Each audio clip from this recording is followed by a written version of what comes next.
अखण्डमण्डलाकारं व्याप्तं येन चराचरं तत्पदं दर्शितं येन तस्मै श्रीगुरवे नमः। भवतापप्रणाशिन्ये आनन्दघनमूर्तये ज्ञानभक्तिप्रदायिन्ये मातस्तुभ्यं नमो नमः।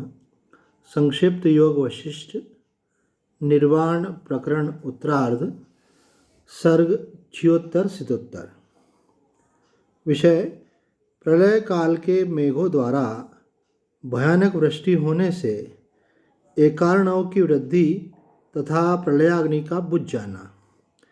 श्री वशिष्ठ जी कहते हैं, रघुनंदन, जब भूमंडल और पर्वत समूहों का विस्तार अंगार राशि से भर गया, सर्वत्र ज्वालामालाओं का समूह छा गया और 12 सूर्यों का तेज सुस्पष्ट रूप से प्रकाशित होने लगा, तब ब्रह्मरूपी प्रस्तर रहित सरोवर में ज्वाला रूपी दलों से सुशोभित एवं चिंगारी रूप केसरों तथा उल्मुखों से युक्त प्रलयाग्नि रूपी कमलिनी के वायु प्रधान सर्प एवं पर्वत रूप मूल पाताल तक महान अंगार रूपी कीचड़ में मग्न हो गए।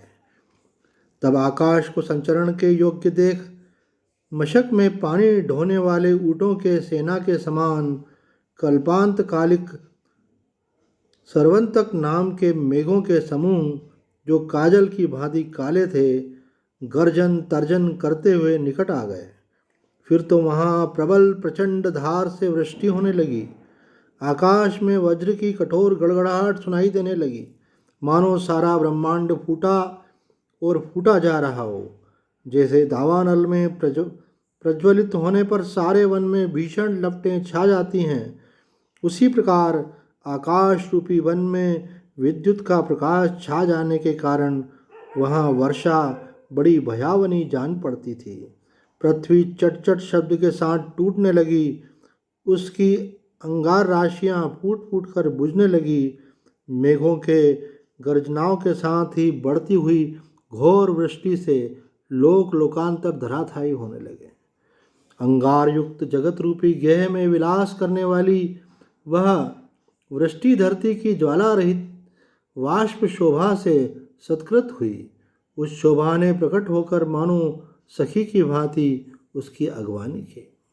तदंतर जब पृथ्वी जल तेज वायु इन चारों महाभूतों में परम विक्षोभ उत्पन्न हो गया, तब उस महाप्रलय की वेला में तीनों लोग ऐसे जान पड़ते थे मानो तमाल के वन उड़ रहे हों।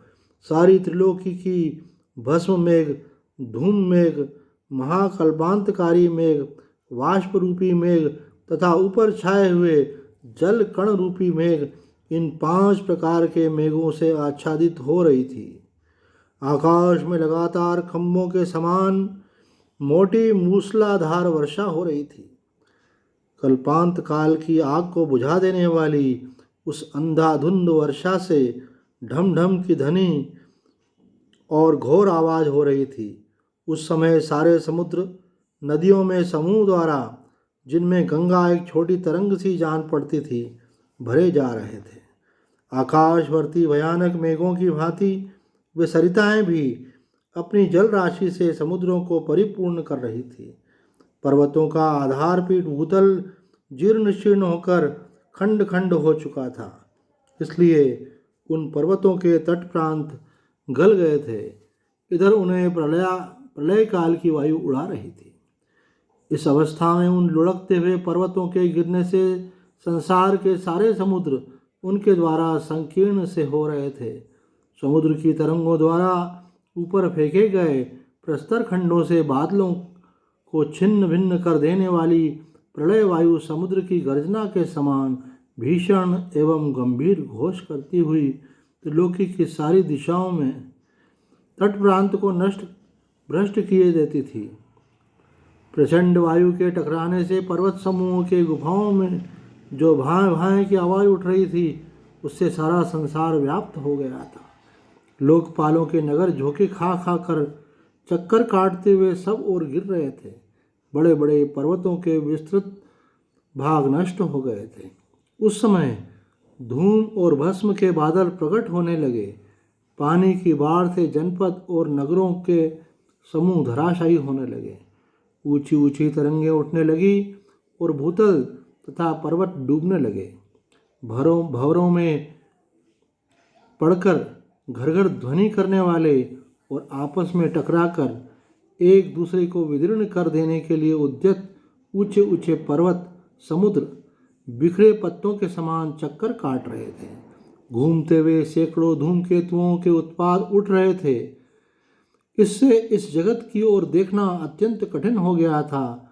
सातवें पाताल तक का सारा संसार अपने स्थान से च्युत हुए द्वीपों और सागरों सहित भूमंडल के बड़े बड़े खंडों